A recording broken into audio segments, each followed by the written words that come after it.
Hi, everyone, and welcome back to the Open Mic Podcast. My name is Caroline. I'm a senior at Columbia University, and I'm so excited to be hosting this series where we'll be talking about school and life and everything in between. Each episode will feature a new topic and a different guest, and today I'm so excited to be introducing the amazing Taylor Richardson. Taylor, thank you so much for being here with me today. Thank you so much for having me. Today, we will be talking about Taylor's amazing career as an actress and filmmaker. And I guess just an intro as to how we met. This was during finals week, fall 2021. We had this, for me, it was, I found this opportunity by like a Facebook class posting that there was this opportunity to audition for a student film. And so it was like submitting a tape and then getting called back for callbacks. And that's where we met. So Yeah, we were in person in an outdoor tent, freezing, while doing this 2-hour long callback. and we started chatting, and I just thought I was just so impressed because your acting is so realistic, and it's so good Oh, because thank I'd you. never acted before, and you're like a veteran actress. Is that But I give you such props for just deciding why not? I'm just gonna try it and see how it goes. And then there you were at the callbacks doing a fantastic job.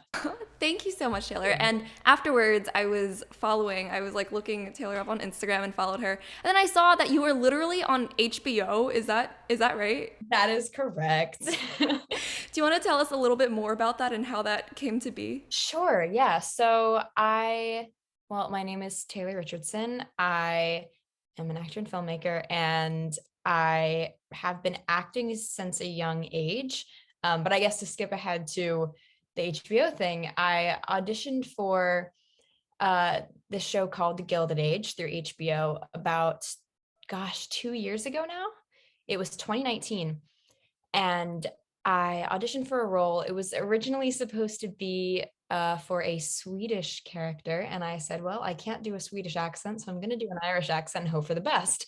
Um, and The Gilded Age is a historical drama by creator Julian Fellows, who made Downton Abbey, if you know it. I am a huge Downton Abbey fan, so I was just excited to even audition for this project. And I went in, I did my audition. Luckily, they bought the Irish accent, they liked it, and they made the character Irish for me. And yeah, so it's takes place in 1880s New York. So lots of fun New York history there, and it's sort of about the old money versus the new money, and how in during that chunk of time it was sort of like, well, anyone can climb their way up in the world. And I play Bridget, who is an Irish maid in one of the households. And yeah, so I've been working on that since. We kind of got put on hold because of the pandemic and then resumed, and it's yeah, so that was really really fun. That's so amazing. And I that this is not your first time acting because you debuted on Broadway, right, in 2012. Yes, that is right. This was for Annie, and you were playing Annie. I was, yeah. It was crazy. That was sort of my first real acting experience. Did you always enjoy acting, or did you always enjoy performing or singing since a young age? I think I was about 3 apparently when I said to my mom I want to take dance lessons. And so I danced until I was about 10, like competitively, and then people were like, "Oh, you should act. You should do that." People just sort of like pushed me in that direction. I was like, "All right, I guess." Um, and then I went to an open call for Annie in New York. It was my first time in New York City, and there were girls wrapped around the block. It was hundreds of kids auditioning for it, and I went for fun for the experience. And then months of callbacks later, I ended up being cast. It was wild, very unexpected, and it led me to move to New York and get an agent and start auditioning, all that jazz. Wow, that's really amazing. And where did you move from to New York? I grew up in Virginia. Oh wow. Okay. In rural Virginia, like grew up next to a farm in the woods, So I went from living in the middle of nowhere to like a tiny 1-bedroom apartment. Big shift for a 10-year-old. Wow, that's so amazing. You must have matured really quickly then, right? Definitely, like for better or for worse, I think I had to grow up kind of fast because of that. Mm. Were your parents there to help you, or were you kind Yeah, so I moved up to New York with my mom and my little brother. He was about 3 or 4 at the time. And then eventually my dad also moved up once we realized this was more of a permanent shift. And, they are not involved in the arts whatsoever. Um, my mom is a counselor and my dad runs a small business, not at all in this world, but they get it and they know it's important to me and they were willing to just sort of uproot life to make it happen. That's so awesome to have such a supportive system back home. Absolutely. No, I don't know what I would have done without them. Yeah. And so how did you manage school? And so now you're at Columbia. So how did you like manage that entire thing? Yeah, so when I moved to New York and was starting Annie, I did homeschooling and online schooling. And I was planning to just do that for the chunk of time in which I was doing the show, because I assumed I would move back to Virginia afterwards. This did not happen. I ended up living in New York since then. And I continued to do homeschooling and online schooling through all of high school. And when it came to college, I think I've always known that I wanted to go to college.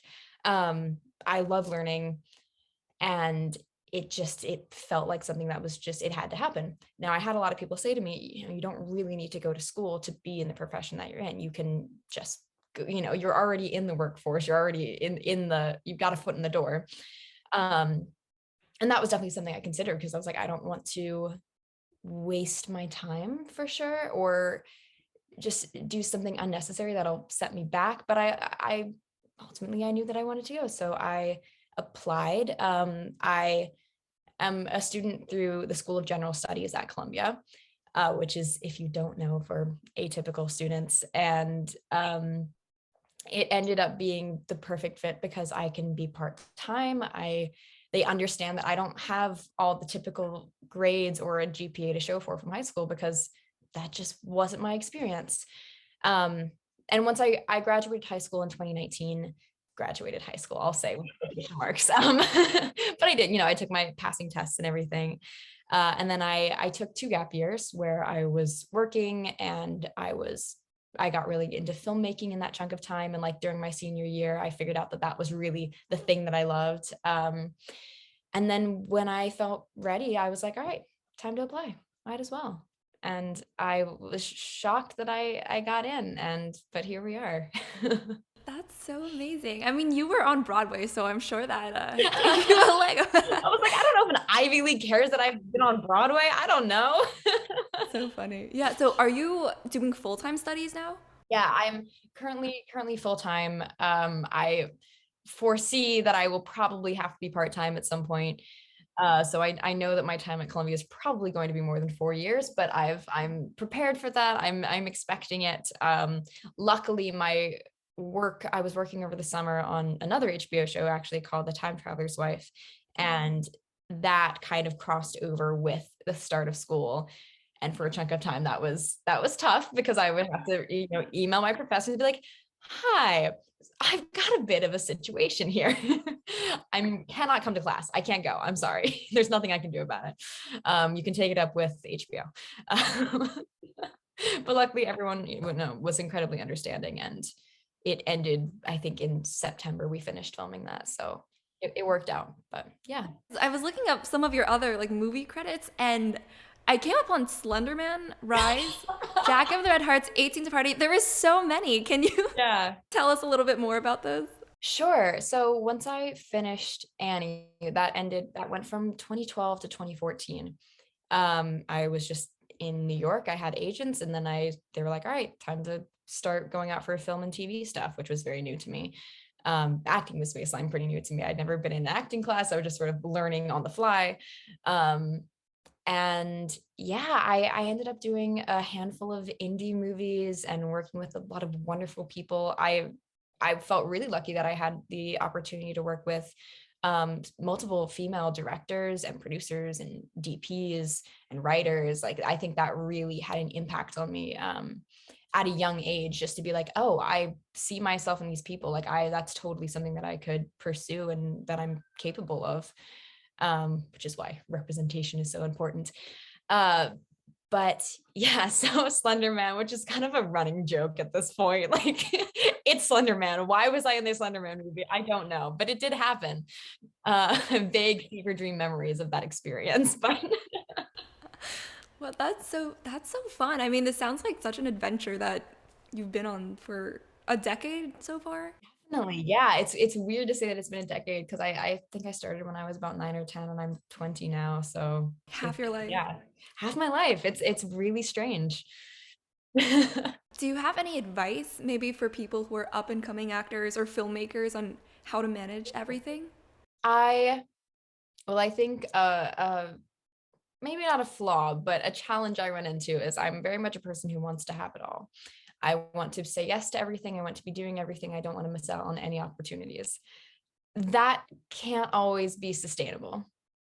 You really have to make sure to take time for other things and prioritize and just take a breather every once in a while, which is still advice that I am learning to take.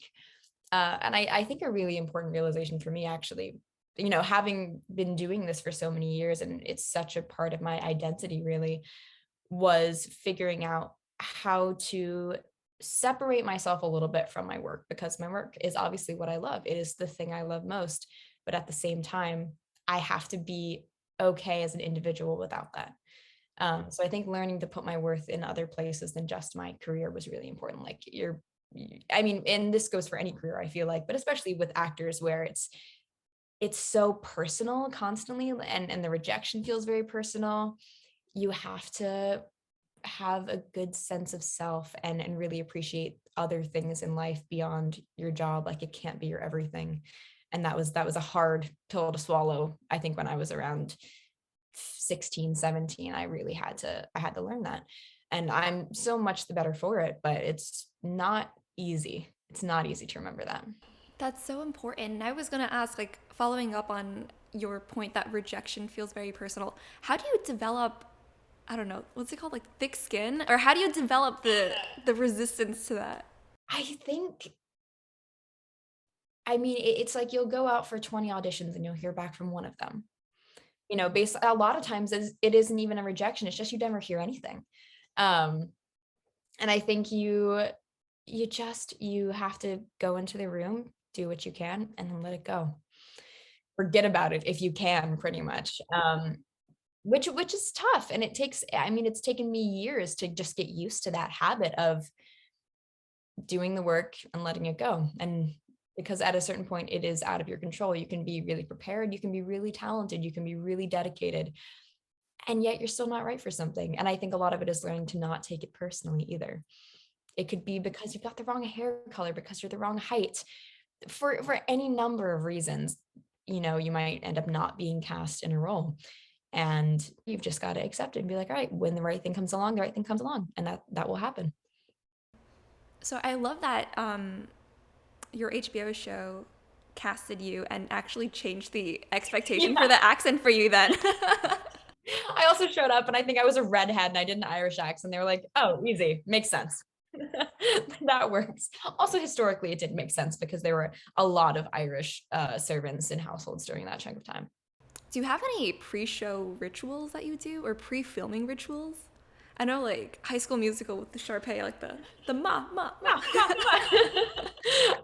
That's exactly what I did. um, I think a big thing for me is just feeling grounded before a performance, of on stage, on screen, anything, is just really making sure you are present and like feeling in your own body. And um something I do is I'll listen to music that makes me think of reminds me of the character, puts me in the right mood. Um or and then sometimes it's just like talk with your fellow actors, feel connected to them, especially if you're about to go do a scene with them. Just remember, like, oh right, there's a human in front of me who I'm talking to and I'm listening to and I'm connecting with. I think that's pretty important. I was watching over winter break so far. I spent a week watching Schitt's Creek, and Oh, love Schitt's Creek. Fantastic. yeah, and like I think there's a huge emphasis on wardrobe too and how that helps you go Yeah. into character. Is that true for you? Oh, absolutely. I mean, even for auditions, I will try to dress the part because it puts me in that mindset. It's like It's funny. I actually wrote my final essay of the semester on like acting and masks for my philosophy of art class. I don't have my grade back yet. It could be terrible, but generally, there was a point where I talk about how, like a modern form of masking is costumes and makeup and even the way you physically move your body. So costumes definitely make a difference. I mean, for Gilded Age, I'm in a corset and a bustle and stockings and multiple underskirts, and I mean, it puts me into the character for sure. I have to just, have really good posture. It changes the way that I move. It changes the way that I breathe, and it might feel restrictive, but also that's kind of a good thing because it puts me in that mindset of where the character is at, the kind of life that she leads. So costumes definitely very important. Wow, that's so interesting. It changes the way that you breathe. I feel I wouldn't have Yeah, thought I that. remember I was in the fitting for Gilded Age, and they were fitting me for the corset, and they were like, "Yes, it's gonna rearrange your organs a little bit," and I was like, "Oh, pardon? Really? Is that healthy? Is that an okay thing?" Apparently, it is. It was completely fine, but I'd like to take a second now to thank our sponsor for today, Ana Luisa. Ana Luisa is a New York based jewelry brand focused on sustainability and affordability, starting at just $39. Right now, they're having a huge sale. Everything is 10% off. Last chance items are up to 60% off. So use the link in the description to access my favorite items. That's shop.analuisa.com/openmicpod. And they are ANALUISA, and once again, ANALUISA. New jewelry collections are released each Friday in small batches that are kind to the earth. And once again, everything is now 10% off and last chance items are up to 60% off. I'm currently wearing the Aura bracelet and the Felicia necklace, and I highly recommend these two. They're so cute and dainty, and they add just a little bit of pizzazz to your outfit. So be sure to use the link in my description to access my favorite items. I was also wondering, for someone who's been in acting, film, theater, what is the main difference between like on stage performance versus behind the camera and like Mm, movie shooting? I mean, I think on stage there's a different kind of like energetic presence that you have because I mean, you've got the adrenaline of it's happening right then and there. You've got one shot, you're in front of an audience, they're seeing everything that happens. I think there's a sort of magic to that. That is just not the same on camera. Like I love filmmaking. I love acting for, film and TV, but there is a kind of magic that comes with theater that is just different. And I think your physicality is a lot more important for theater because you are taking up the space. And I think for film, it comes down to a lot more of like really putting yourself in the character's shoes and really, really living the moment as it's happening, as best you can. But also, you have multiple chances. You can do another take. You are probably going to do the scene about 25 times because there's different angles that they have to shoot of it. For theater, you're kind of leaving it all out there in one go. That's it. You can give your all and then you go home. For film, you'll be on set for 12 hours and you've got to pace yourself and you've got to know, okay, are we doing a close up or are we doing a wide shot? Do I need to really cry and sob right now or can I wait? Because you will get burnt out very quickly. It's happened to me many times. It's a lesson that I keep having to learn. What does a typical day in your life look like if you were shooting, for example, for HBO or Yeah. So typically, I mean, it depends on if it's an early morning. I think my earliest has been like a 4:30 call or something. Yeah, AM. It's been rough. And they'll, have breakfast and then you'll go into the hair and makeup trailer and usually you'll get a clipped paper like series of papers that are the scenes that you're doing for the day, the sides for the day. And you'll go in, you'll usually rehearse the scene, then get into costume, go back onto set, and then you'll be filming. And it's depending on what the lineup is. Sometimes you'll be doing one scene all day if it's a really big, like, group scene with a lot of extras. Or sometimes you go through like 5 scenes in a day, or they get really ambitious and try to do more. Um, and we'll have a lunch break and yeah, but it's usually a full 12 hours. Obviously, things have been a little bit different because of COVID. Like, you have to come in and you get your test first thing in the morning. And a lot of times you'll get tested a day before or 2 days before as well. we're wearing masks all the time unless we're filming. Even when we're rehearsing, a lot of times we're wearing masks the entire time, which has been a shift for sure. But ultimately, just grateful to like still be working during an ongoing pandemic. Um, but it's exhausting, but it's wonderful. Like I always say, it sounds cheesy, but like my favorite place in the world is on set. I just like in any capacity, I could be grabbing people coffees. It wouldn't matter. I'm just happy to be there and be around those people who are doing what they love. The energy, I feel like, must be really just like high. Absolutely. I think it has to be. I mean, when you're there for 12 hours every day and you're just, yeah, plugging along, I think you've got to love what you do and have that excitement to be there. Mhm. Is it every day then if you're shooting a movie or shooting a show, or do you get called back like certain days a week? I mean, the typically it depends what the project is. For a movie, if you're like a main character, you're there every day for probably a month to 2 months, minus weekends. Usually weekends are off. For Gilded Age, it's such a big cast with a lot of moving parts. I was called in sometimes for like a couple weeks at a time. Then I'd have like a month where I only worked 2 or 3 days. It definitely varied. Okay. Okay, that's interesting. Yeah, I'm always like very curious about the timeline of how movies get shot because I don't know. I was like, I would imagine that it would take a very long time. And like, Yeah. Gilded Age took like 9 months to shoot in total, what is, 10 episodes. okay, okay. That is a long timeline then. It was a long time. Partly because of the pandemic, everything got slowed down, but it was a long shoot for sure. What is the typical amount of time that it takes to shoot something like that? Usually it's 6 months roughly to shoot like a season of something, but yeah.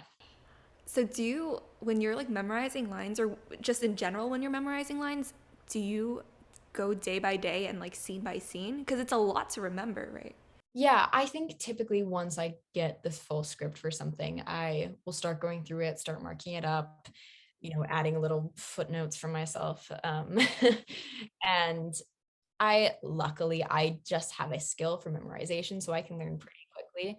I think usually I learn a good chunk of it before we actually start filming, but obviously you don't have to. And occasionally, if it's like a heftier scene, I'll be like, okay, I know that I'm shooting this in a week, so I've got a week to really learn it, and make sure that I'm completely off book and I know what my subtext is and I know what I'm thinking about and I know what the action is and all that stuff. Mm, that's so impressive. Oh my goodness. And when you're practicing, do you practice with someone or do you usually just like talk in the mirror to yourself? Usually, I think I I like reading aloud with someone because it's nice to have the rhythm of like another person speaking to you and knowing how to listen, also just to know what your cues are, listening to the other person. But anytime I'm memorizing with someone, be it a friend or my mom's an angel, she helps me memorize for sure. At some point I'll be like, okay, I need to go put the lines into my head, which is just like I need to just sit there with it by myself, look at it, repeat it a few times, and then I'm like, okay, good, great, let's read the scene. Do you have any advice for people who want to be good scene partners? Like, what should they do? Oh, I think just really listening and being there for the other actor. And even when the camera isn't on you, give it as much as you can. Obviously, you don't need to give 100%, but give 80, because it makes it helpful for the person who is having to perform in front of the camera. I mean, I had one experience. I was working on this NBC show called Rise, and my someone who was in the show with me, his name is Ramian Newton. He's a wonderful actor, but there's a scene where I had to cry about his character because of some plot line, and he wasn't in this scene at all, but he showed up to set that day, and he was just like there, and he came and gave me a hug beforehand. He was like, I just thought I should be here, and it was so kind and thoughtful, and that really made an impact on me. I was like, man, I want to be that person for people, um, because it made a difference. It made the scene so much easier to play. Mm, even the presence. Yeah, and just being like, "Oh, I saw your face today. That's so nice." That helps me just think about you as a person and think about the character and our situation. That's so sweet. That's Yeah. very nice of him. Yeah. And oh, this is a fun one. If you could play any character in any movie, who would you choose and why? Okay, I've got a few answers for this. I don't know that I have a specific character. Um, I mean, I'd love to play Peter Pan at some point in any like film, TV, stage, any iteration. I would love to play Peter Pan. Um, but anything with pirates, I went through a huge pirate phase when I was about 9. I haven't left that phase apparently. So I was really into Pirates of the Caribbean. I would love to be in a pirate movie. Anything fantasy with magic. I grew up on Harry Potter and Lord of the Rings and all of those books. So any of that would probably just I could die happy. How many auditions would you say you've been to during your entire life? Oh Lord. I mean, hundreds, I'm sure. Yeah, I it's a lot. I mean, sometimes it'll be like months where there's only a couple auditions, and then other times it's like you got 2 or 3 a week. And it's exhausting. It is a lot, especially if you've heard of like people talk about pilot season, which is where it's like all these new shows are, creating their pilot episodes, hoping to get picked up by networks, and that is usually like January, February, and it's just it is that time of like 3 auditions a week, and you're like, okay, how am I going to keep all these words in my head? I don't know, but it's gonna happen. Yeah, this is definitely. I was like seeing if we could compare this to like any other season, like final seasons or midterm seasons, but this seems like a lot more intense and just ongoing. I don't know. I don't know. After undergoing my first finals ever this winter, I don't know. I think finals might be more stressful. Maybe that's just because I've got more experience with acting and pilot season and auditions and whatnot. But finals was stressful. Are you taking mostly acting and filmmaking related classes? No, not at all. I took one filmmaking class. This was also my first semester at school, called Intro to Film and Media Studies with Rob King. It's fantastic class. Highly recommend. But no, I mean part of the reason I really wanted to go to school was because I love learning and I wanted to learn things that were outside of my line of work, outside of my profession. Like I took a philosophy class. I am excited. I'm planning on having a minor concentration in gender and sexuality studies. Like I'm excited to learn about anything and everything except for math. The core math department I'm not looking forward to in the slightest. But maybe I'll take something away from it, ideally. Except for Give me one. math. That's so funny. Um, and I wanted to ask about. You mentioned that you started off dancing and then acting, and now you're kind of going into filmmaking. Yeah. So how did you find that you enjoyed filmmaking and want to pursue that? Yeah, so I think for a while I had people saying to me like you would be a good director, and I kind of thought nothing of it. I was also probably 13 or 14. I was like, okay, thanks. um but I think I was 16 or 17, and there was a chunk of time where there was really not a lot of acting work happening, and it was kind of that chunk of time where I had to reckon with like, oh, I need to figure out where I'm placing my self-worth, and what matters to me and what can be within my control, because at a certain point acting is so out of your control. Like I said before, you can go into the room, do a fantastic job, and hear nothing back.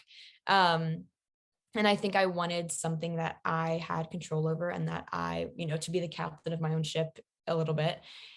And I kind of was like, all right, I should try writing things. I should try just to see what filmmaking is like. And then I started taking classes at this place in New Jersey called New Jersey Film School. It's fantastic. If anyone is in New Jersey and listening to this, go to this film school, I guess. It was pretty much an extracurricular, but it completely shifted the way that I think about film. And I absolutely fell in love with it. I directed and wrote a couple short films, and I just realized I was like, oh, this is it. This is the thing that I love. Wow. I didn't think I could love something as much as acting, and yet I love this more. So yeah, and that just kind of became the thing for me. And going into college, I was like, I know that I want to continue learning about this side of things, because I have all this sort of practical experience of being on sets, and I've AD'd on an indie film, and I've made short films, but I wanted a lot more like the theory behind it. And yeah, I just kind of knew that this was the thing. And I have so many, directors and people who I've worked with, who I just watch their films, who I look up to, especially female filmmakers. So yeah. From your directing mentors, or I guess just like filmmaking mentors, is there anything that you took away from their work or anything major that has kind of shaped how you approach it? Yeah. So lots of things. I've also been really lucky to be able to have shadowed some of the directors that I've worked with, which is just entails like me going to set for a day or a couple of days where I'm not working as an actor, and I am quite literally the director's shadow. I follow them around and ask them questions, and they explain what they're doing to me, and it was wonderful. I think a couple big takeaways were how to run a set, which I feel like people don't typically think about as part of the director's job, but it's like, yes, you are a presence on set. You set the tone for how that day is going to go, how the entire shoot is going to go, how the movie is going to turn out. The way you treat people, the way that you rally people, the way that you listen to them, it all matters because it affects the work everyone does. So if you go in with a positive attitude and with kindness and willing to listen and learn from others as well, even though you are the director, I think you end up having a good project out of it. And I think that's part of what's so intimidating about directing as well is like you've got to have confidence enough in yourself that you can exude confidence enough for people to trust you. Because the whole thing is kind of in your hands. It is up to you whether this thing happens and if it happens well. Yeah, that's really interesting. I didn't know that. So thank you Yeah, for yeah. sharing. Yeah. And I guess talking about the future and what you want to accomplish during college, after college, or in 10 or 20 years, do you have a sort of roadmap or timeline that you're thinking about? I I don't know if it's a roadmap per se. I feel like it's a bit more abstract. um no, I mean I I love acting. I'm going to continue acting so long as someone lets me. Um but I will also be making films and directing and writing, and I I'm actually making a short film over winter break right now, and I made one this summer. I don't know, just like continuing to find people who are up for an adventure essentially and to trust me and make things with me.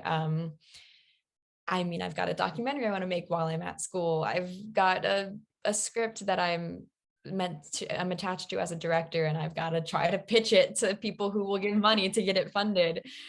So it's a lot of learning for sure. But yeah, I don't know. I'm happy to have this chunk of time that is to a degree dedicated to just learning and being a beginner in so many things, because I think that's easy to forget when you feel like you're 20 and you know everything there is to know about life. You don't allow yourself the ability to fail and to mess up and to try again. So a lot of just reminding yourself that you are a beginner in things. And I think I'll be doing that, as you said, for what's my plan for the next 10, 20, continuing to be a beginner in things. That's a really good way to put it. And I know you're in GS, but Dean Teeney in Columbia College, he always has this thing where he talks about beginner's mind, and even if you're an expert in something, always approaching something as if you were Yeah, a beginner. Yeah. definitely. And it's not advice I really take very well. But I'm trying to day by day. Yeah. And talking about like your role as a director and writer, where do you get your inspiration from for the ideas that you want to develop? I think a lot of times it comes from me thinking about the stories I wish I had seen growing up. Um, Representation is really important. I remember watching, I don't remember what it was, but there have been a few. Schitt's Creek, for example. Schitt's Creek has fantastic queer representation.